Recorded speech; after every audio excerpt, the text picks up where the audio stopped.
Imagine waking up and realizing your entire world has changed. Not just a little. Everything is gone. Your school, your friends, your sense of time, all erased. You're floating in a void, a place where the rules of reality make no sense, where survival is uncertain, and worst of all, you don't know if you'll ever escape. Sounds like an isekai, right? But this isn't your typical isekai power fantasy. There's no hero, no clear villain, no epic journey, just a descent into the unknown. Today, we're diving deep into why Sonny Boy is actually a dark, twisted isekai that breaks every rule of the genre.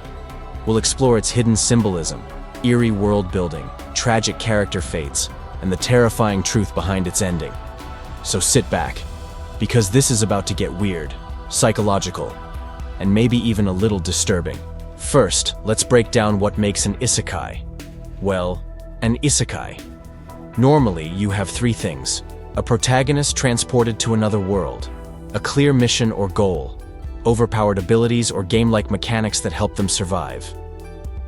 From Sword Art Online to Mushoku Tensei, Zero to no game. No life. Isekai anime tend to follow this formula. But Sonny Boy? It throws all of this out the window.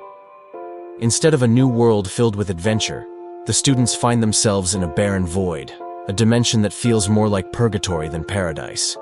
There's no king, no guild, no final boss to defeat. Instead, they're just floating, waiting, lost in the unknown. And unlike traditional isekai protagonists who get overpowered abilities, these students get powers that often feel like a curse. Instead of making life easier, these abilities create chaos, paranoia, and conflict. For example, take Nagara. His ability? He can unconsciously create new worlds. Sounds overpowered, right? But in reality, it only isolates him further. He has no control over it, and instead of making him powerful, it makes him feel responsible for everyone's suffering. Then there's Mizuho, whose power allows her to summon anything from her home.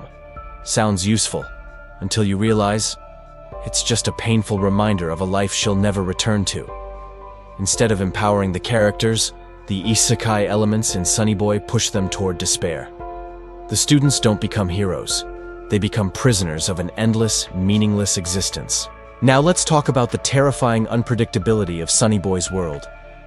Most isekai anime introduce a clear set of rules, maybe a magic system, a leveling up mechanic, or a society with its own laws. But in Sonny Boy, the rules are random, unfair, and constantly shifting. For example, in one world, breaking a simple rule can make you disappear forever.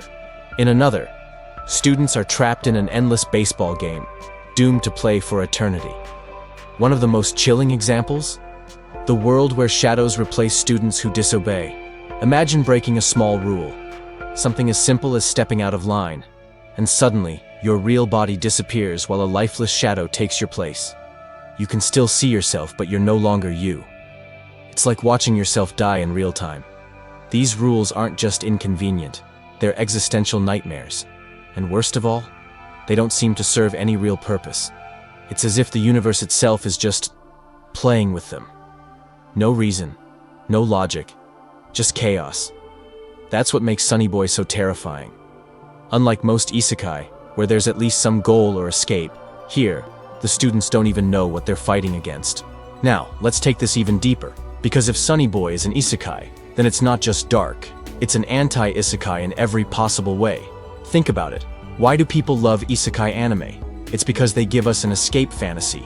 In most isekai, the protagonist gets a second chance. Maybe they were weak in their old world, but here, they become powerful. Maybe they were a nobody, but now, they're a chosen hero. The new world is a place of opportunity, where anything is possible.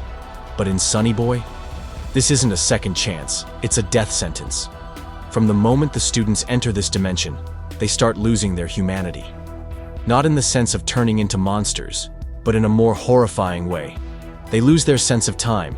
Days, weeks, even years pass, but they don't age. They lose their sense of identity. If no one remembers you, did you ever really exist? They lose their sense of purpose. Without society, without rules, what's the point of doing anything?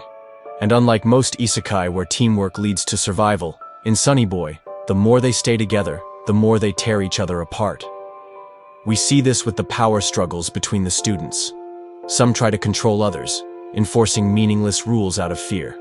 Others completely detach from reality, giving up and accepting their fate. Take Hoshi, for example. He presents himself as a guide, a leader. But deep down, he's just as lost as everyone else. He doesn't actually have the answers. He just pretends to, because admitting the truth would be too terrifying. Then there's Rajdhani, who embraces the scientific approach. He studies the world, treats it like a puzzle. But even he eventually leaves the group, realizing there's nothing left to discover. And finally, there's Nozomi, the one character who keeps searching for hope, who believes there's a way back. But in the end, even her fate is left uncertain.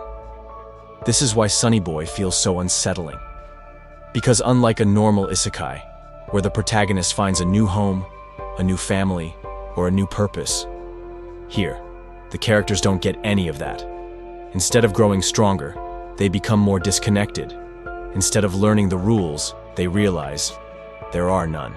And that's when the real horror sinks in. Because if there are no rules, if there is no logic, if there is no goal, then maybe, just maybe, this was never a new world to begin with.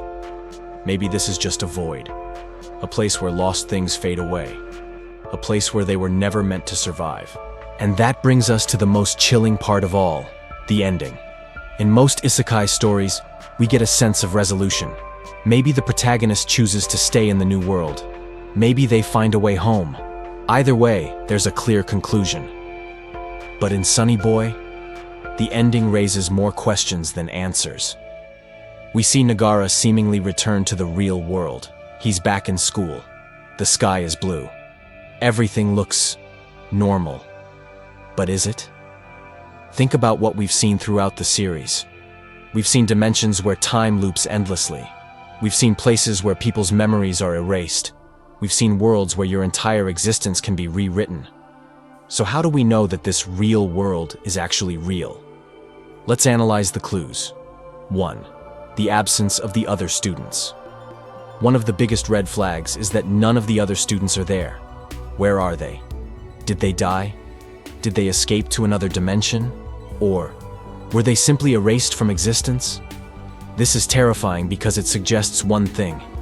Either Nagara was the only one who ever existed, or he's in a completely new version of reality, one where the others never existed at all. Think about that. Imagine returning home, but no one remembers your past. You remember everything, but to the world, it's as if your old life never happened. Isn't that worse than being trapped in another world? The symbolism of the cat. Throughout Sonny Boy, the cat, Yamabiko, plays a mysterious role. He was once a human, trapped in a different form. In the final scenes, we see a stray cat watching Nagara. This could symbolize a lingering connection to the other world. A sign that Nagara is still being watched, that he hasn't truly escaped. Maybe he's just in another layer of the illusion. The meaning of Nozomi's absence. The biggest heartbreak of the ending is Nozomi's fate. She was the one person who believed in finding the way home. But she's not there. What does this mean? Some theories suggest that Nozomi was never real to begin with, that she was just a guide for Nagara, someone who helped him reach this ending. Others believe she did escape, but to a different version of reality, one where she exists, but Nagara doesn't. Or the most disturbing theory of all, maybe she was the price Nagara had to pay to return. Maybe in choosing to leave, he had to give up the one person who truly believed in him. 4. Is this just another simulation? The scariest interpretation is that Nagara never actually escaped. What if this real world is just another one of his own creations? Think about it. Throughout the series, Nagara's ability is to create new dimensions, but he never fully controls it. So what if, instead of returning home, he just created a copy of the world he wanted? A world where he could pretend everything was back to normal? If this is true, then Nagara isn't free. He's just trapped in an even crueler fate, one where he believes he's home, but deep down, something always feels off. And maybe one day he'll realize the truth. Maybe one day he'll wake up again, and the cycle will start all over. So, is Sonny Boy an isekai? Absolutely. But it's not just any isekai. It's a dark, surreal nightmare that flips the genre upside down. Now, I want to hear from you. Do you think Nagara ever really escaped? Or is he still trapped in some infinite dimension? Drop your theories in the comments below. And if you enjoyed this deep dive, hit that like button, subscribe, and turn on notifications for more mind-blowing anime analysis.